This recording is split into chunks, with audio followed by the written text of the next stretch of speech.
aller au futur. Décode notre société actuelle en se replongeant dans le passé. Il vous semble peut-être inconcevable qu'un bitcoin, qui n'est qu'une suite de chiffres, puisse peser plusieurs milliers de dollars. Et pourtant, il est banal d'échanger ce bout de papier contre bouteilles de champagne, gadgets électroniques ou 1300 kilos de maïs. Alors les bitcoins, Ethers, Ripple et autres Jesus Coins, vraie révolution ou simple continuité de la dématérialisation des monnaies? Avant tout, une monnaie est un référentiel commun pour régler les échanges et contourner les difficultés du troc.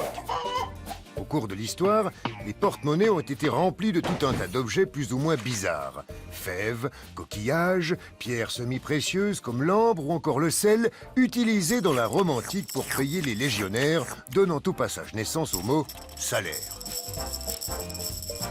C'est le roi de Lydie, Aliatès, né en 610 avant Jésus-Christ, qui fait circuler les premières pièces de monnaie. Elles deviennent vite un instrument de propagande, le portrait du souverain pouvant être frappé sur le métal. Le succès est immédiat, et cette invention se répand petit à petit dans le monde, jusqu'à la création des monnaies que nous connaissons aujourd'hui. Le marque apparaît à Cologne au XIIe siècle. Henri II crée la livre en 1158, Jean le Bon lance le franc en 1360. Puis arrivent les doublons, les pistoles et le thaler de Bohême qui deviendra le dollar. Et là, c'est le boom. Puisque rien n'entrave la création d'une nouvelle monnaie, chaque ville ou région s'y met, jusqu'à ce que l'Europe du XVIIe siècle compte plus de 400 devises. C'est l'anarchie, une époque qui ressemble furieusement à la nôtre. Vu que lancer une crypto-monnaie aujourd'hui, comme le Bitcoin ou le Ripple, ne nécessite que quelques minutes, on en recense déjà 1600 en 2019, un chiffre probablement fortement sous-estimé.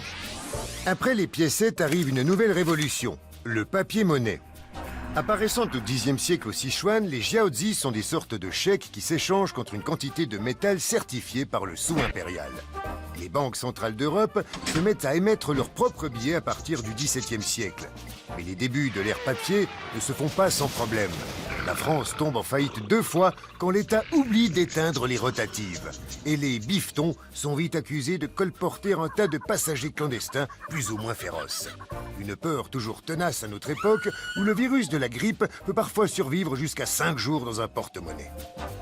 Des fèves aux piécettes, des billets à l'e-banking, les crypto-monnaies ne sont qu'une étape supplémentaire de la longue histoire de la monnaie. Et pourtant, en ce début de XXIe siècle, le marché des adeptes du troc est en pleine inflation.